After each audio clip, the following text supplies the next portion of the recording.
Assalamu alaikum warahmatullahi wabarakatuh. Mpenzi mtazamaji, natumai umzima buheri wa afya. Jina langu ni Haifa Muhammad na karibu katika kipindi kipendacho Pewa Asubuhi ndani ya kitengo Jukwaa la Wanawake, tukiwa naye Albright ndani ya studio zetu anayekujuza mengi kuhusiana na masuala ya wanawake, na naamini unafahamu ni jinsi gani wewe kama mwanamke hadhi yako ni muhimu. Wewe kama mwanamke kuwa na ile self discipline ni muhimu kwa sababu itakusaidia katika mambo mengi katika maisha. Na katika awamu hii tunataka kuangalia resilience through life challenges. Wanawake tunapitia challenges nyingi sana.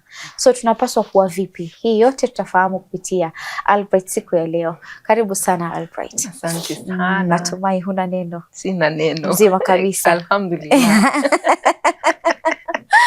Ni furaha kuona kwamba mzima. Tunapokuona katika studio zetu tunafurahi. Tunajua kweli kuna mwanamke pale nje, mwanamke bomba ambaye atafaidika kutokana na mawaidha yako. Sasa tukienda katika mada yetu ya leo.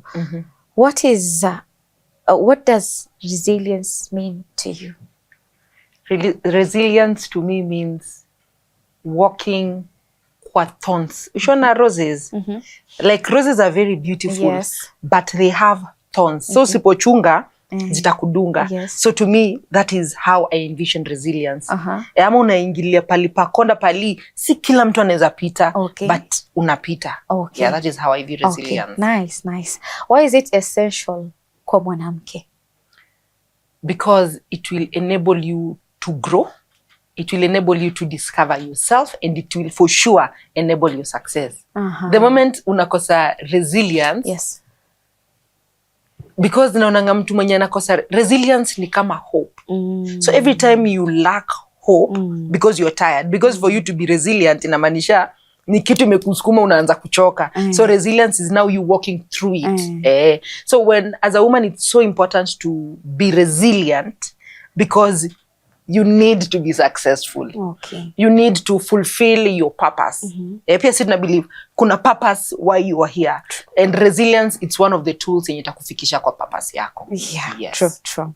And can it be learned? Or is it about kwamba mtu amezaliwa nayo? No, hakuna kitu yenye you have to, and the more you grow, kama kuna wale watu wadogo wanaochingi, I want them to know, hivyo venye uko mdogo, usijali, ukigrow, utabuild resilience. So long as you're very intentional with being resilient, utapata ni ukakamavu. So with time, utenda, the more you grow, the more resilient you are. Because sahi, and resilient cannot be measured, obviously, but siwezi measure resilience yangu na ya mamangu. Yes. Because I feel like she has gone through a lot yenye mimi bado hata sijafika. Yes. So it's like you have to find a breakthrough to a problem. Yes. Yani kuna ile labda mtu anakuambia like you should have resilience in life, meaning katika maisha we have the stones, kuna mapito ya kila aina, lakini how we find the solution is what matters. Yes, definitely. Nice. Kwa sababu kuna wanawake huko nje wanakapitia like they are giving up, especially ukiangalia married women concerning the family issues, wana give up because ukiangalia kuna mwanamke mwenye like God forbid kuna mwanaume mwenye amefariki and then the family anamchukulia ile mali yake because they say ni ya nani? Ni ya kaka yetu or ni ya mtoto wangu, yeah. So ukiangalia at some point resilience hapo ikiingia ndani itamfaidi yule mwanamke because atafind a way through kupita ile portal ambayo ilikuwa ndo inamsimamisha. Na utakuta kuna a very successful women ambayo ni single mothers huko nje ambao waliolewa and then 1 2 3 happened. So yani at some point ukiangalia the resilience parts of a woman, alafu ukiangalia comparing to men, women are more resilient. We are very resilient. Very.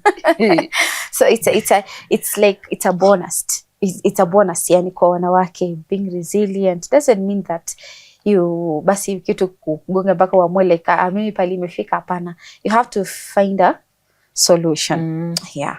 And what are the key characters of a resilient woman?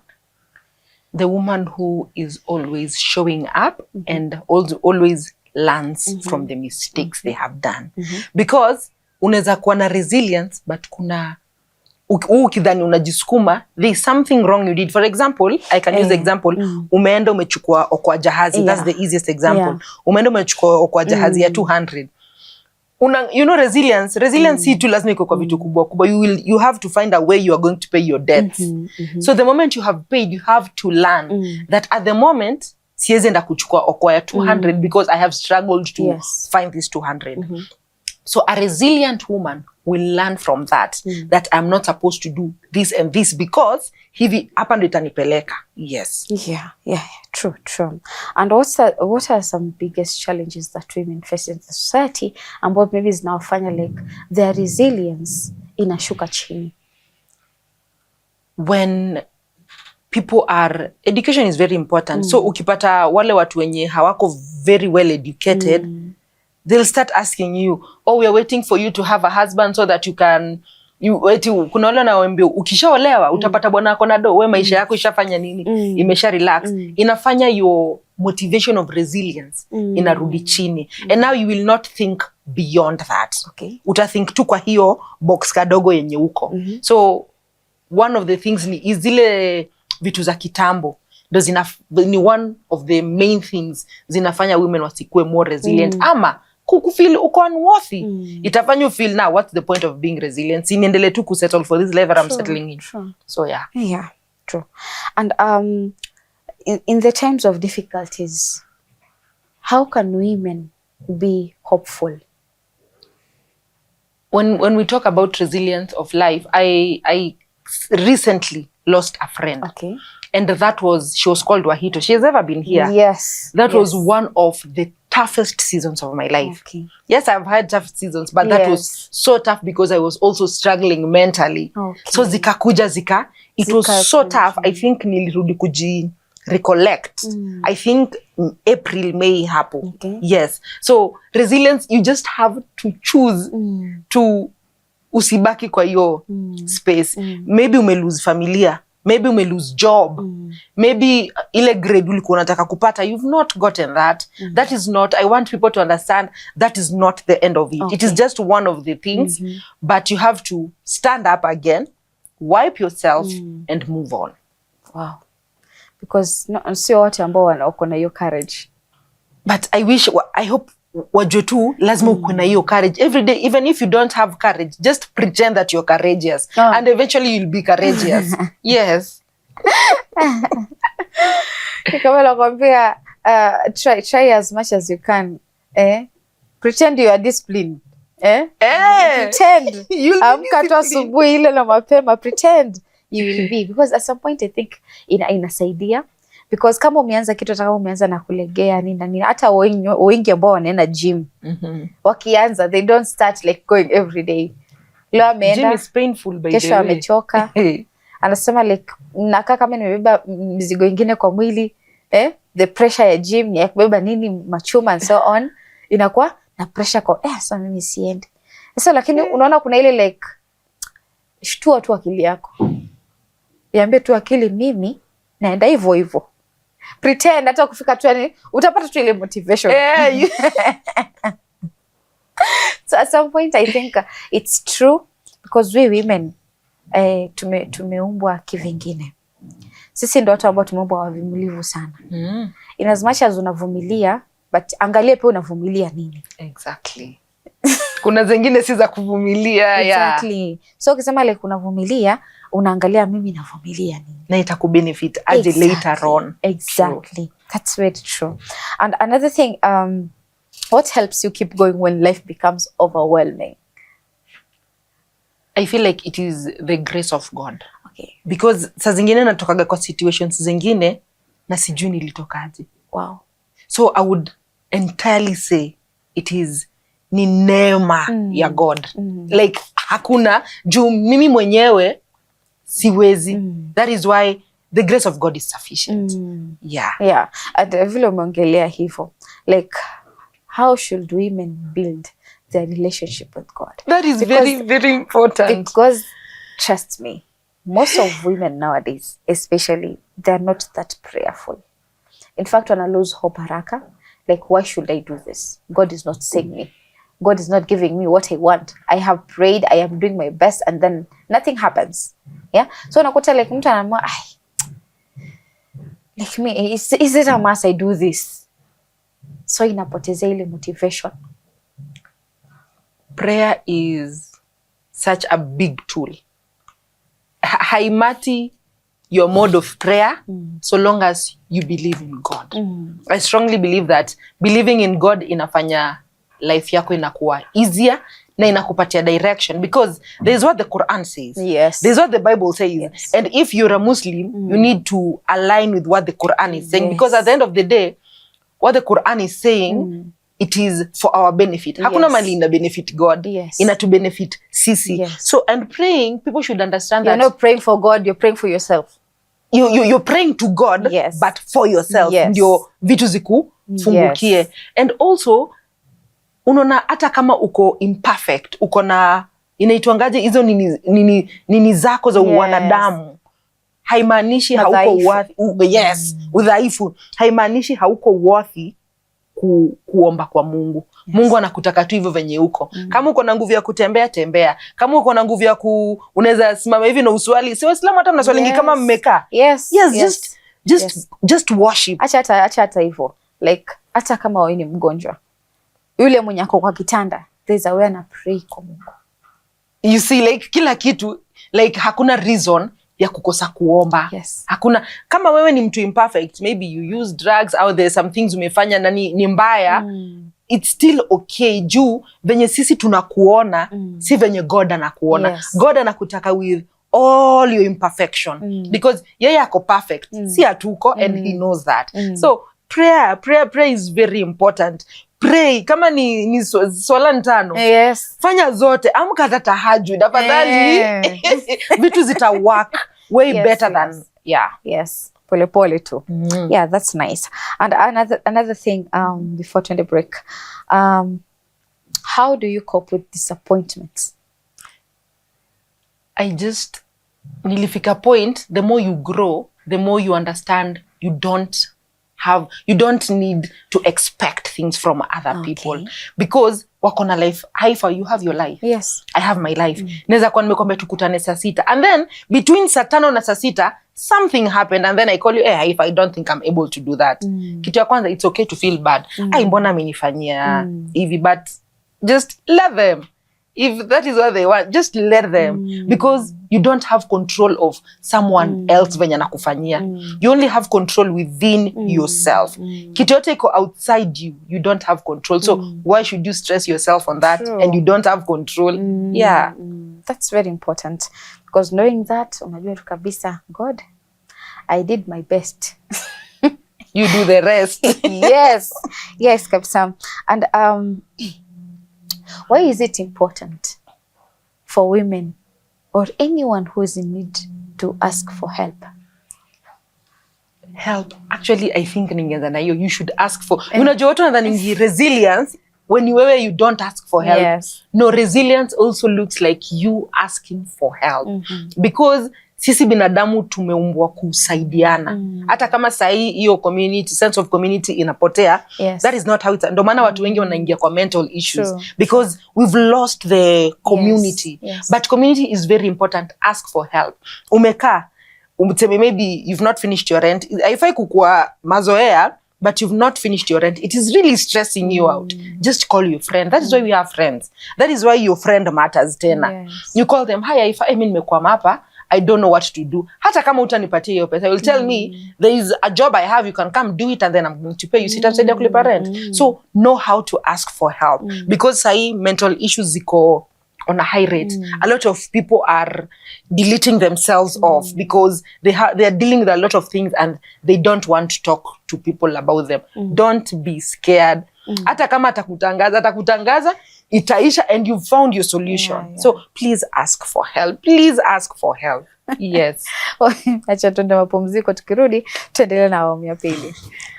Kurudi kwako mpenzi mtazamaji, natumai katika awamu ya kwanza tukiwa na Albright, naamini unashika mengi ambayo anazidi kuyaangazia. Insist sana, seek help.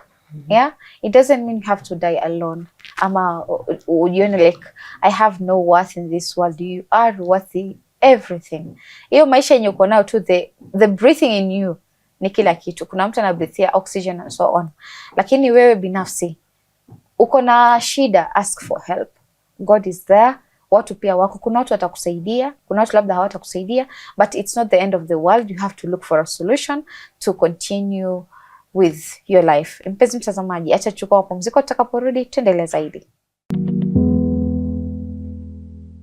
Assalamu alaikum warahmatullahi wabarakatuh. Mpenzi mtazamaji, karibu tena katika awamu ya pili ya kipindi kipendacho Pewa Asubuhi ndani ya kitengo Jukwaa la Wanawake. Tunazidi kuwa naye Albright ndani ya studio zetu akujuza mengi kuhusiana na jinsi gani wewe utakuwa na ile breakthrough katika matatizo yako zaidi, wewe kama mwanamke, kwa sababu sisi wanawake ni watu ambao emotionally tunasuffer a lot, lakini tunashindwa tutajisaidia vipi. Na inshallah tukirudi kwake tutaweza kufahamu mengi na mengi zaidi. Karibu tena Albright. Naam, speaking of emotional, nilikuwa nimegusia how can women build their emotional resilience? Emotional resilience, it will come with time. First of all, wanafai ku understand hivyo, si eti tu unaamka and you're emotional resilient. Yes. Because everything you experience, it's growth. So the way you were yesterday, it's not the way you will wake up today, unless uko tu kwa comfort zone. But now emotional, and tuko kwa cycle, so emotional zetu zo zina change however they want. So you have to just understand that, allow yourself to learn and allow yourself to feel everything. If you're angry, there's something I normally do. It is called mirroring yourself. Okay. So if I'm angry, najiangalia kwa kioo. Albright, are you angry? Si lazima ujiangalie kwa kioo. You can just talk to yourself. Are you angry? Yes. What is making you find chanzo ni nini inafanya usikie venye unasikia, and allow yourself to feel things. Usijifanye eti you don't want to feel. Juu ukikuwa sugu ndo sasa unaanza kukuwa na hasira na hauelewi hasira imetoka wapi. So yes, emotional maturity, it will come with time, because the more you grow, the more resilient you will be. Okay. Yes. So what do you mean when you say emotional maturity? Kuna mtu hajui, yeye anaona like, okay, mimi nikifanya hivi I'm emotionally mature. Kumbe labda hata sio. Emotional maturity, it's you allowing, venye nimesema, the more you grow, the more habits zako zina change. There is something ileza kweli kukwena ku stress last week eti awa wananisengenya, it reaches an age you're like, that is no longer a priority. Yes. People will just talk, so you will continue. So emotional maturity is you being emotional intelligent and understanding people, because emotional intelligence ni wewe kuji understand na ku understand watu wako around you. Yes. Nice. So with emotional maturity, emotional intelligence iko hapo, emotional resilience, it's still on that route. Okay. Yes. And concerning positivity, how can women have a positive mindset? You just have to affirm yourself to have positive mindset, because like vitu zingine lazima you decide as a person. Like no one can tell you something you should do. There's some things unaweza ambiwa do this, but there's some things you need to. Tuseme kama example tulikuwa tumeongelelea mambo za mentors. I'm sure you don't have one mentor. Yeah. You have multiple mentors. Kuna hii unapenda kwa hii, kwa hii. Yes. So that is the same way. Have you build your characters align na? Yeah. So what you want to mean, the mindset inaweza play a very, very big part in changing your life. Yes. And also one way of kubuild mindset yako, it's affirming yourself. Jiamke asubuhi, jiambie I am confident, I am enough, I am resilient, I am beautiful. Itakusaidia. Yes. I remember tulivyokuwa high school, our English teacher usually told us that whenever you are at home, take a mirror and look into the mirror and tell yourself, I am beautifully and wonderfully made. Unajua kitu ina change life ya watu wengi sana. Yeah, because you believe in yourself. No matter who says this and who says that. Mungu ndo amekuumba vile uko. So you know what's your beauty. And beauty doesn't mean like necessarily itakuwa kwa looks peke yake. True. Kila mtu ako beautiful in their own way, especially as women. And that's why hapo ndio itakuletea ile confidence. Utakuta kuna mwanamke yeye haezi, nilipitia katika nini nyingine ya TikTok. And I was very sad, and the girl was saying like, if you want to abuse me, just abuse me, niambeni si mzuri and so on. Alikuwa na disability. mkitaka kuniambia hivi it's okay nini na nini, kwa sababu alienda kuomba kazi mahali, alivyoenda akaambiwa like arudi. So they judged her concerning disability. Even they didn't listen to her. They didn't listen to her, na alikuwa ameenda interview. Wakamwambia tu aende.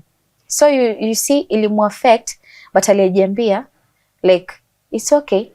Kama sisi watu wenye disability hatuwezi pata kazi kuajiriwa kwingine, akaanza kufanya crochet. Oh, that's resilience. Yes. Wow. Finding a way to navigate through a problem. It's a very, very good thing. Because at the end of the day, you find peace in yourself. Yeah? Inakuwa ni kitu ambayo unajua kabisa, no matter how God created me, I have to pass through this problem. Let's not your disability define you. Exactly. Na ndio maana wanasema disability is not inability. Exactly. So I was very happy with her, the way ali express and the way anafanya crochet, na kuna rafiki yake pia mwenye ambaye pia ni akona disabled to the same way. So you can imagine how women setting a mindset. So yeah, aliona like okay, in as much as people think this about me, I have to have a positive mind to navigate through this problem. Na akafanya nini? Navigate eventually.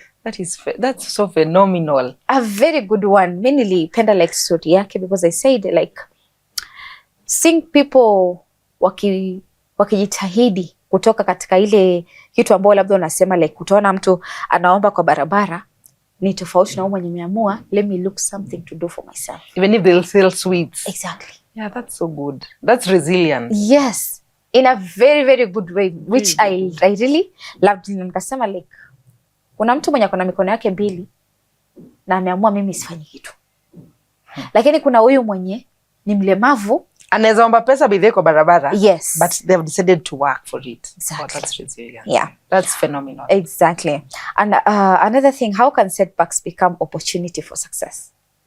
Again, there's a segment we did, nikakwambia ile yenye mtu alikuja akaongelelea body scrub zangu, and then I took it in, and right now I have a physical shop. Imagine because of that thing yenye alisema nisikie vibaya. Yes, setbacks zingine zitakufanya usikie vibaya because now you have to go back to the board na uanze tena vision ingine tena.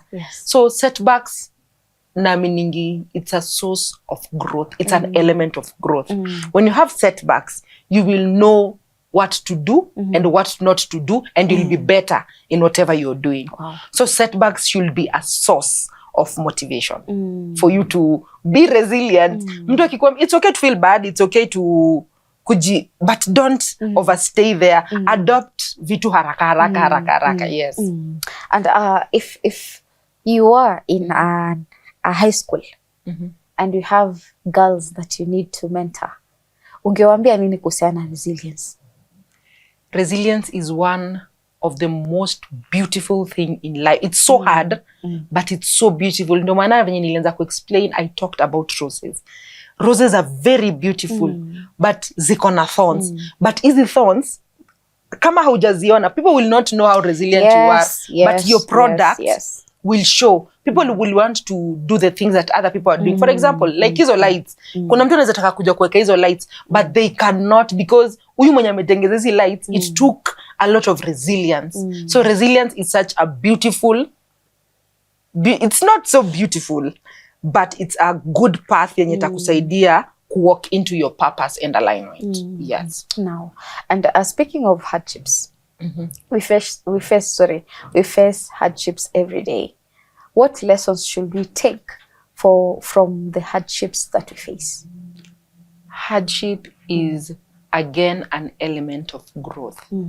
Ukipitia vitu ngumu, eventually yani una grow because there are some things zinacha kukua hard anymore, na kuna vitu zingine zenye ni hardship but inakulead now to the bigger picture of something that you were working on. Unaweza kuwa kwa hardship, usikuwe kwa hardship yenye unajiwekea. Kuna hardship zingine unajiwekea, but kuna zile hardship hazina control.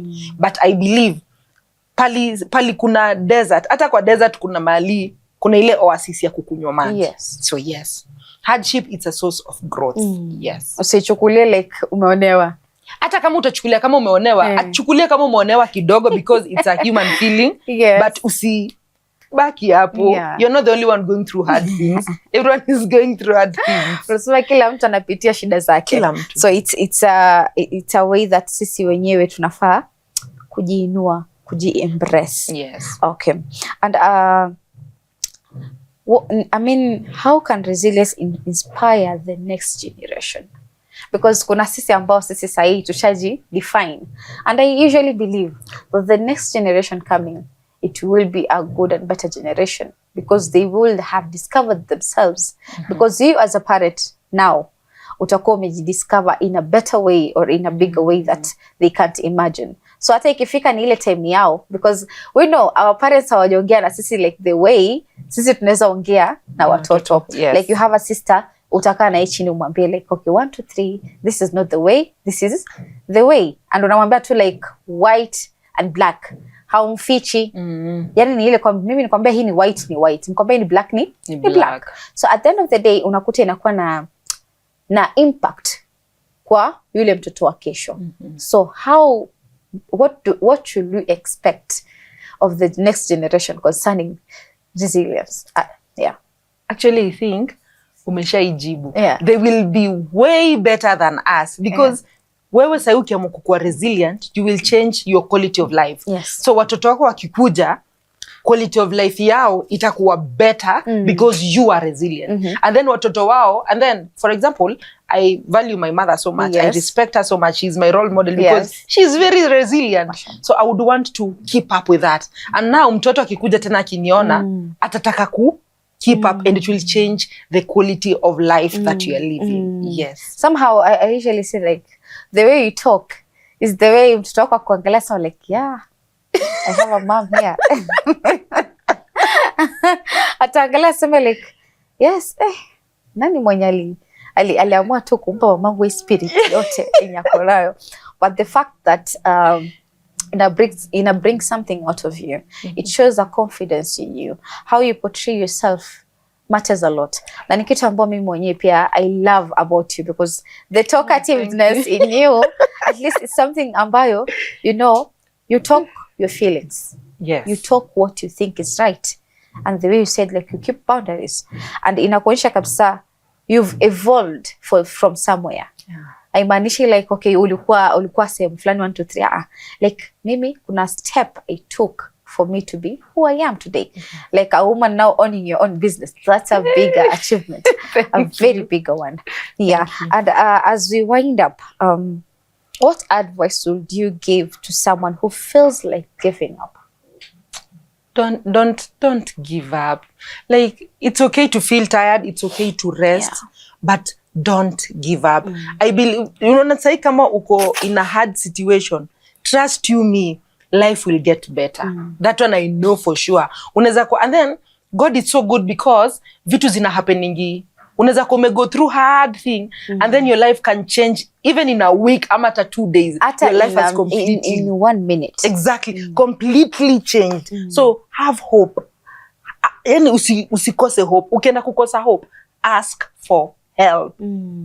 Chukua hope ya marafiki zako pia. Unamwambia friend yangu, mi hope yangu. See, that is why they're your friend. Yes. Hope yangu imeisha. They'll give you more hope. So don't lose hope. Things will get better. I promise. Like this generation has a lot in mind. Tukiangalia sahi from economy, alafu kuna sasa relationship. Sasa ndo zinawamaliza kabisa. Hata bora hiyo economy mara 50, utaangalia like acha nikafanya kazi ya mjengo, ninunue mawe 2 3 nipate hiyo shilingi 300 ama 500 ya day. Lakini kuna mtu anaona like mahusiano ina revolve around. Ndio maana utakuta kuna suicidal thoughts zinakuja because wewe mwenyewe you've not loved yourself. Love yourself so much that you cannot give up. Unajua pia ukijipenda kuna vitu hauwezi risk. True. Because you love yourself, you know how worthy you are, you know your strategy, you know how successful you want to be. Don't lose hope. And I think loving yourself is another way of you wanting to be resilient because unajua kabisa mimi najipenda.